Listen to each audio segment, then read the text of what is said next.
God has given us the offender to come in to do a relationship skills program for a whole day. And uniquely, they could stay in over lunch, you see. Because normally in prison in the UK, you know, at lunch everything's locked down and, you know, nothing happens over lunch, you know. But everybody would come in. And after lunch, we do the module on forgiveness. And I remember what we do is we teach like a profoundly simple concept of forgiveness, but key part of that was like a reflective listening part, where the other person then reflects back, well, this is how I felt when you did that, which for these people, you know, who you know, living on the edge of life, you know, there was a lot of stuff they needed to forgive each other for. It was pretty obvious. And there was a lady there on one occasion, and it's true, isn't it, Ray? You know what I'm going to say.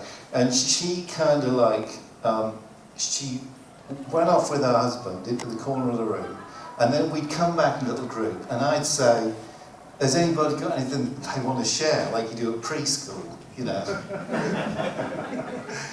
And nobody ever said anything, except on this occasion, this lady, she said, yes, I'd like to say something. So she said, I listened to what he said, and I decided to forgive him for 16 years of pain and letting me down and being unreliable and unfaithful. And she looked and she nudged him and she said, you better not let me regret it. She said, but after what you taught me, she said, I've decided to forgive him, and I've forgiven you. And everyone went, wow. And then, oh man. And then she turned away from him and she looked at me and the rest of the group and she said, this is an unchurched woman, okay? She said, and an amazing thing happened, she said. As I spoke the words, she said, for the first time in all these years, I could breathe clearly. She said, I have a respiration problem. I'm under medicine from the doctor. I can't breathe properly. But as I said, I forgive you, suddenly the respiration program lifted from me and I can breathe clearly for the first time. Isn't that amazing? And we gave her a lift to the railway station, and she got out of our car and she skipped to the station this morning. Now God was really at work in that room. It wasn't a particularly, I mean, the program was based on Christian principles, but it wasn't Jesus this, Jesus that. There wasn't any text from the Bibles. But I'll tell you, God incarnated in that thing himself and reached into the hearts of these people in a profound way. It was extraordinary. And so I've always had a real passion for everybody out there. You know, I think God's given us such a lot, and we have so many answers, you know, and such a lot of understanding that has built up over the years of coming to conferences and helping couples and teaching couples and considering and working things out in our own relationships. He's given us loads, you know. And marriage, essentially, one of the hallmarks of marriage is it's for public good. It's not just for our private. If it was just for private, you wouldn't have to get married. You could just cohabit quite happily. But when you get married in this country, and probably in most countries, you have a wedding service, either in a registry office or in a church. You know what that is? That is a public event. A stranger can wander in off the street and attend your wedding because it's a public event, because a marriage essentially is for public good. It's not for the private benefit of the individual, it's for the people around them. And that's why I'm passionate about all this. That's why I'm involved so heavily in the Marriage Week project, because it's very much outward looking. It's very much outreaching into communities and into societies, you know. But what happens? You know, why do we find it hard to reach out to people, you know, with the good news of how to have a happy marriage and the good news of Jesus? You know, why is it we find it hard to reach out? Anybody got any answers? Fear. Yeah, fear. Could be afraid of what they might think of us. Anything else? Yeah, ridicule. Sorry? Hurts, yeah. You mean our own hurts, where we've attempted in the past and been laughed at? Yeah, I guess so. It's not PC. Not PC, no. But embarrassment, yeah. All these things. I think one of the things that happens is we start to make... Is there a marker pen here, Liv? Thank you. What happens is we start to make friendships, okay? Flip chart now. Yeah, if you have one. I don't want to put you in too much trouble, there is this thing here. We start to make friendships. So for example, suppose I start to be a friend of yours. What's your name? Samuel. I mean, you and I could be friends, you know. We could make, if we didn't live somewhere, but suppose we start to make friends, you see, and imagine for a minute that you're not a believer, okay, and I am. No, let's just imagine I am a Christian, okay. I know it's a huge leap of faith, which is difficult if you're not a Christian, but there you are. Okay, so you and I start to be friends, you see, and then you think to yourself, that Richard, he's quite interesting. I'd quite like to find out about it. So you invite me to something, okay? And you might invite me to something that, like, you might say, well, Richard, a few of us are going for some drinks at a club after work on Friday. Why don't you come along, okay? And then I think, that sounds a bit suspicious, doesn't it? That doesn't sound like the kind of environment I want to find myself in. And so what you do, Samuel, is you create a bridge for me by virtue of the invitation. But at your end of the bridge is an environment which I'm not that comfortable with. You understand? And so what I tend to do is decline the invitation and invite you to do something on my terms instead. Have we all experienced this? Yeah. I had this example. I'll just wait till this comes in. I like to make an entry. Yeah, you do, don't you? It's great. Very good. We have an international team working on logistics today. Da, da, da, da, da. Thank you very much. Por favor. Whatever. So I'm in Poland a few weeks ago, and I've been encouraging the team there in Marriage Week. And for some reason, I booked myself into a nice hotel. I normally stay in whatever I can afford when I'm on my own. If I'm with Maria, I might go upmarket a star or two, but on my own, I don't care. But on this occasion, she's lovely, isn't she? You know, a good long-term investment.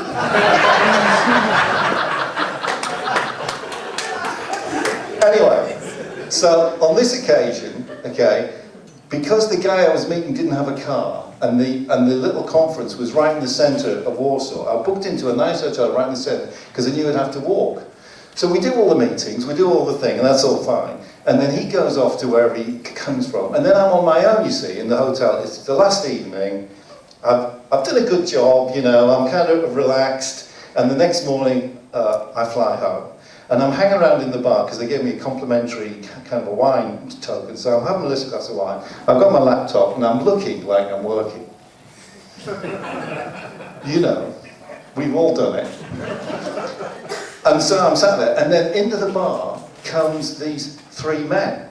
And I knew we were in for a bit of a laugh because one of them, when he went to sit down at the table, he missed the chair with his bottle and fell on the floor. So I went over and helped to pick him up, you see. And then I went to the bar, and then he called me over, you see, and he thought I looked Irish, you see, and he loves Irish people, but hates English people.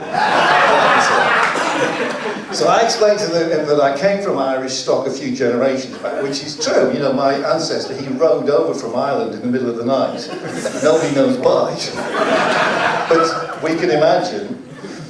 And so then we have a little chat, you see, and they're having something to eat, and I'm here, you see. And then they stand up, you see, and then this guy comes up to me, and he goes, Richard, he said, even though you're not Irish, he said, we're going out to smoke a cigar. Come with us and have a cigar, you see. Which is like the bridge thing, because I don't smoke, you see. And I said, oh, do you know, lovely idea, but I don't smoke. And he goes, oh, okay, no, come on. I said, no. I don't smoke, you see. And then he tried again, he said, come and have a cigar with us. Come on, we'll have some fun, come and have a cigar. And I thought, I could have a cigar. I could, couldn't I? It wouldn't kill me. not just one. So I said, all right, I'll come and have a cigar with you, you see. So these three guys were over the moon. They were like the happiest guys ever. Because what they'd done is they'd reached out to me with a bridge of come outside and have a cigar and a drink. And I was being too prudish and like, oh, well, I'm a Christian, you know, I don't smoke cigars, you see, and all this kind of nonsense. And suddenly I thought, I could, you know, these guys are reaching out to me, you know, so what I can do is, even though I wouldn't normally, you know, engage in that point, and back to the invite, you know, so if they'd said to me, come to a club or something, then I'd have been, you know, what's that going to look like? But on this occasion, I said, okay, so out we went, and suddenly, I was their best friend. Now, it is true, they'd had a couple of drinks. And it is true, when somebody's had a couple of drinks, everybody's their best friend, you know. But notwithstanding that, we just started talking, you see, me and these three guys. And we started talking about faith and business, and then one of them, he goes, well, why are you here? And I said, I told him I was here because of the Marriage Week project, we wanted to do this. And he kind of looked at me and he said, so are you a Christian? And I said, yeah. And he said, well, I am as well. And he said, so you've come over here to help us to have happy marriages? I said, yeah. He went, that's fantastic. He said, that's really fantastic. He nudged his friend, you see. It was like, he'd had too much to drink. And he went, yeah, that's fantastic. And then I said to them, what do you do, you know? Why are you here, you see? And then they said, oh, well, we normally stay in a good hotel. You see, and I said, okay. And this is a 4-star hotel in the middle of Warsaw, you see. So I said, and what do you do? And then this guy who was particularly drunk, he said to me, he said, well, he goes, I'm one of the richest men in Poland. And I said, are you? He said, yeah, the business I have, I won't tell you what it is, but, you know, a multinational business, and he's built it up, and he's gone public, and all the rest of it. And he said, and we're going to get involved in your project, he said, and we're going to help you. So then I said, can you give me a business card then? He said, no. So I said, why not? He said, well, I promised my wife not to give it away because it's a passport to riches. So I said, well, just text me then, which he did. So, you know, and then we had a meeting again the next morning accidentally at breakfast as well, with some champagne that time. So my point is this, what would have happened if I'd said the third time, no, I'm not going to have a cigar?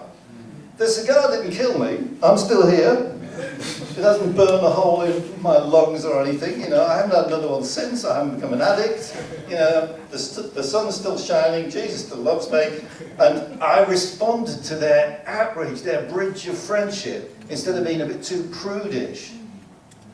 Now, one of the things that happens here is that after you've been a Christian for a while, you start to lose your friends who aren't Christians. Have you noticed that? You see. So the people who you have who are your friends, what they're trying to do is to build bridges. So they're on this side, and you're on this side. And what they do is they are inviting, They're inviting you to come over on their terms to meet them. And what I do, and I suggest perhaps what you do, is we're a bit too prudish over here to say, well, no, you know, I want you to come to an alpha supper. I want you to come to a marriage conference. I want you to do this. But I'm not going to come to anything of yours. Well, that's not very good, is it? No.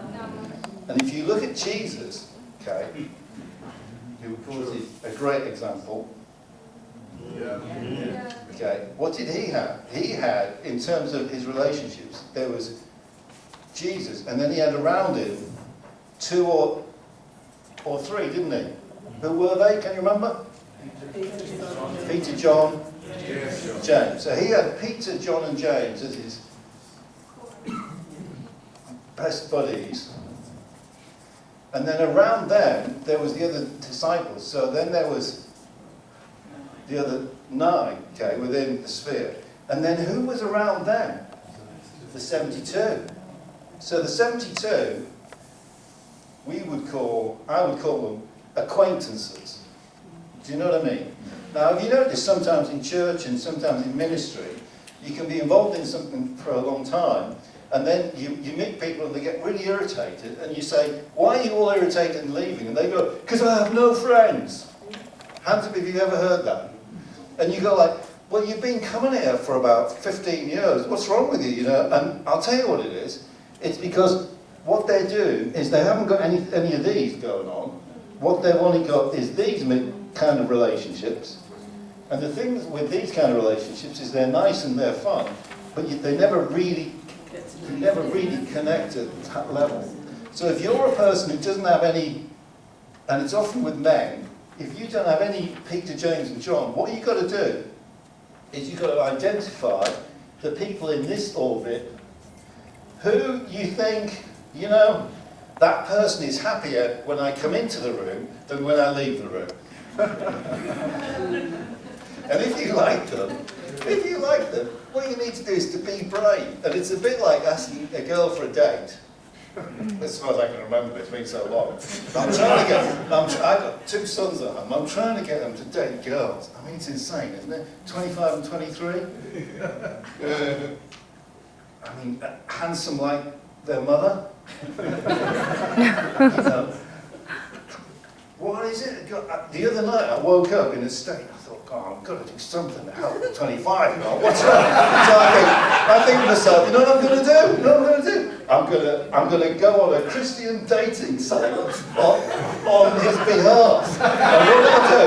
And what I'll do is I'll generate some photos of gorgeous young women, and then I can go, look at what you're missing. Why don't you do this? So you know what it's like in the middle of the night. Sometimes you praise. So I'm lying there in bed with my phone. Really, I didn't want her to see me using it in bed. I tell you that thing. Nobody else does, do they? So I start registering. I go like, okay, male, that's easy. Date of birth, that's fine because I can remember. It's 1990, you see. And then goes, no, name was a problem because I didn't want to use his name. And I didn't want to use my name. So for some reason, I thought Horatio would be good. So I type in Horatio Kane. Horatio Kane, like as you see. And then I got us going, all right, you see. And then it starts to ask all these really involved questions about what you like and dislike. So I'm starting going, do you like blonde or brunette? You know, it's terrible. So in the end, I bailed out. I thought, this is getting too. You could probably get arrested for this, you know, from your bed. I thought, this is awful. And since then, they've been sending me like emails every day, because I'm a hot catch, you see. I'm 25, single, without any, you know, and they're all addressed at Horatio. So why did I go up with that? That was all for free.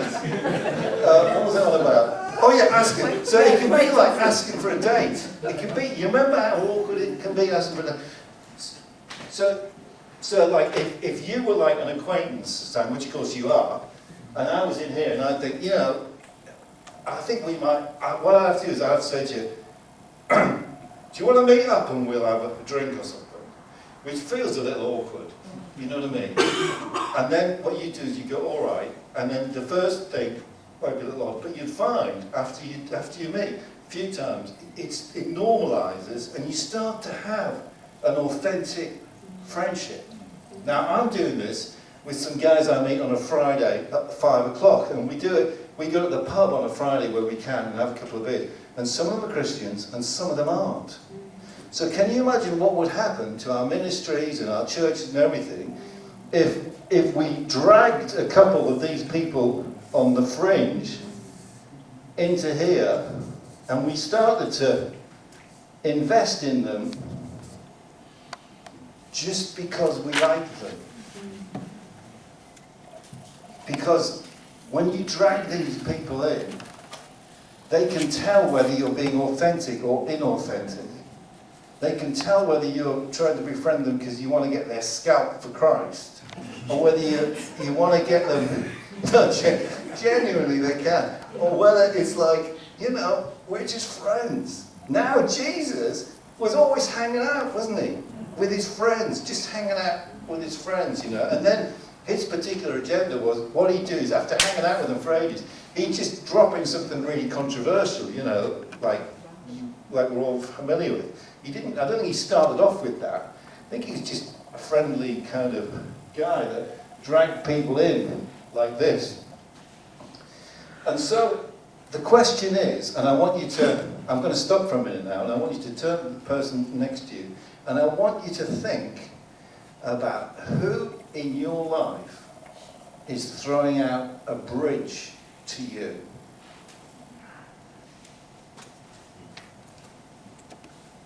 So turn to the person next to you and talk about that for a couple of minutes only. At the back, anybody hiding at the back would like to say something. We've had an interesting experience. Can you shut up, listeners, Cam? Yeah. Being rude already, isn't it? Yeah, go on. Recently, my wife, she works at a school, and one of the workers there invited her. They seem to have taken a liking to her, and they know me as well. And they invited Rose to a Halloween party. Okay. And she refused. I didn't refuse this thing. I explained to her that, I can't even remember exactly what I said, but it really did go against me, the grain of my belief to go into that kind of atmosphere. And so I said to her, any other party, I would have come. I would have been there, but that really is not, it really goes against what I believe. And then I said, but I'm willing to come to any other party. Yeah. What we've just decided is that, you know, We should have gone. Well, either we probably should have gone after hearing what you said, but also we should make the effort to, because they may very well have been offended by that, but let them understand that we are genuine in terms of coming to the next thing they invite. Now they may decide to dismiss us, but if we make the effort to inquire, so when's the next stop? Because we're keen for it. We're keen to be there. It may very well turn the tide. Yeah. Well, that's good, isn't it? We all have a line at some point, haven't we? You know, what I'm saying is Key party. Yeah, exactly. I wouldn't go to one of those. I'd say no. But yeah. Yes. It's a question. Yeah. Questions? Yes, please.